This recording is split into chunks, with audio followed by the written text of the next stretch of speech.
This is a story about a world obsessed with stuff. It's a story about a system in crisis. We're trashing the planet, we're trashing each other, and we're not even having fun. The good thing is that when we start to understand the system, we start to see lots of places to step in and turn these problems into solutions.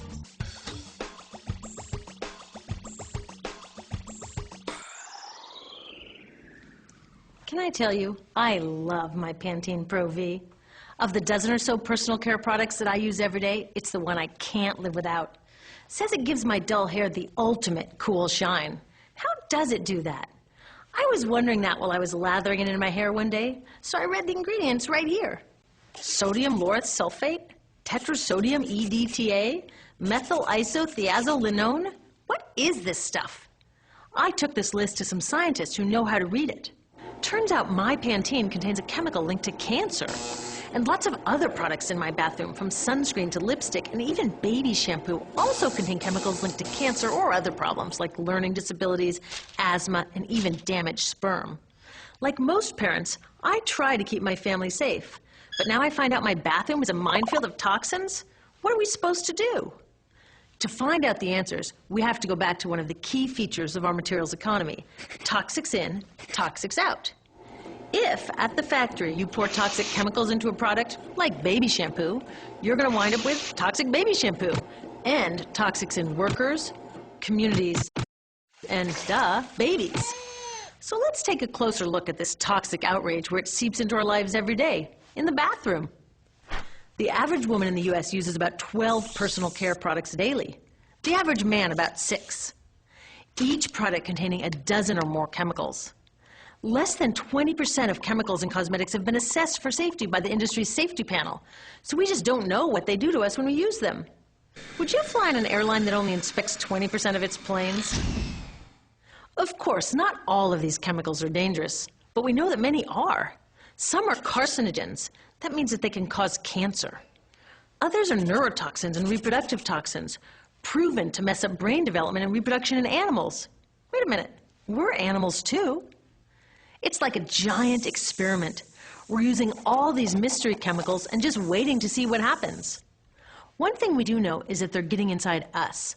I had my body's toxicity levels tested, and I'm loaded with things like mercury, flame retardants, triclosan, and lead. We all are. Even babies are being born pre-polluted.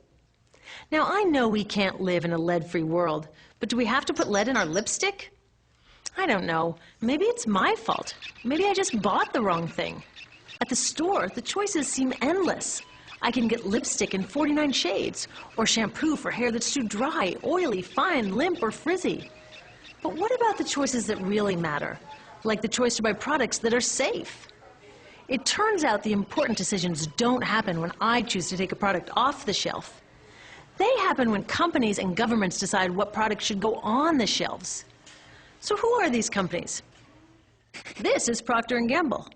They're the ones offering me Herbal Essences, the #2 shampoo in the country. It contains toxic petrochemicals made from oil. Since when is oil an herb? On cosmetics labels, words like herbal, natural, even organic have no legal definition. That means that anybody can put anything in a bottle and call it natural, and they do. I mean, can you imagine a top seller called Petro Essences? Gross. What's even nastier are hair relaxers marketed to 5-year-olds and skin whitening creams. These are super toxic, both in their ingredients and in the message they send about what beauty is. Ooh, here's Estee Lauder offering me a chance to help find a cure for breast cancer. That's nice. But wait, they're also using chemicals linked to cancer. Don't you think the best way for Estee Lauder to fight cancer is to stop using those chemicals in the first place? So really, I get to choose between meaningless claims on a bottle. But these guys get the real choice about what goes into those bottles. And that happens back here, at the factories where they're formulated. Why do the makers of these products use all these toxics? Are they trying to poison us? No, they're just working from a 1950s mindset when people were totally swept up in better living through chemistry. In all that excitement, they forgot to worry about human health impacts. That was years ago, and they are still using these same old toxic chemicals.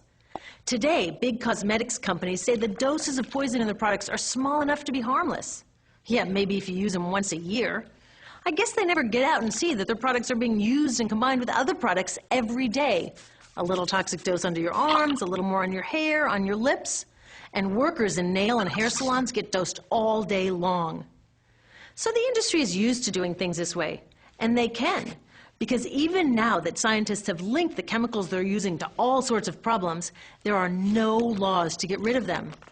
You're thinking, really? Come on, nobody's making sure that the stuff we smear all over our bodies is safe? Nope. The FDA doesn't even assess the safety of personal care products or their ingredients.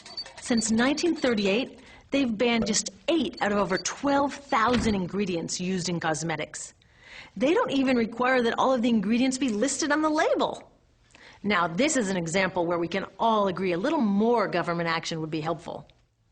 This lack of regulation leaves a huge hole that the cosmetics industry is all too happy to fill. They set up their own committee to self-police their products, and compliance with their recommendations is voluntary. So the cosmetics industry is making the rules and then deciding whether or not to follow them. So you see, it isn't our fault that these toxic products are in our bathrooms. It's a whole broken system that's ignoring the simple rule: toxics in, toxics out. But we're not helpless. There are resources online that we can use to protect ourselves by identifying the best possible choices in the store. But the real action is with people working to change the system. Because if we really want to solve this problem, we got to start here with these guys. Women, parents, workers, people all over the country are demanding that Congress pass a new law, giving FDA the power to make sure that our personal care products are safe. We need common sense laws based on the precautionary principle. That means that when you're dealing with hazardous chemicals, just err on the side of caution. Let's not debate how much lead should be allowed in lipstick. Just get the toxic chemicals out of our products. Smarter laws would force companies to get past that old 50s mindset and figure out how to get us all clean and shiny without toxic chemicals. Can they? Totally. Many responsible cosmetics companies are already putting safer products on the market. Green chemists are developing substances that are designed to be safe and non-toxic in the first place. European governments have required the removal of many toxic chemicals, and companies have figured out how to comply. When cosmetics are reformulated to be safe and labeled honestly, then we can feel comfortable with the choices available at the store. We can choose bouncy hair or full hair, shiny lipstick or matte. We can even choose to feel beautiful without using 20 products. But we'll know that whatever we choose, the most important choice, the choice to be safe and healthy, has already been made.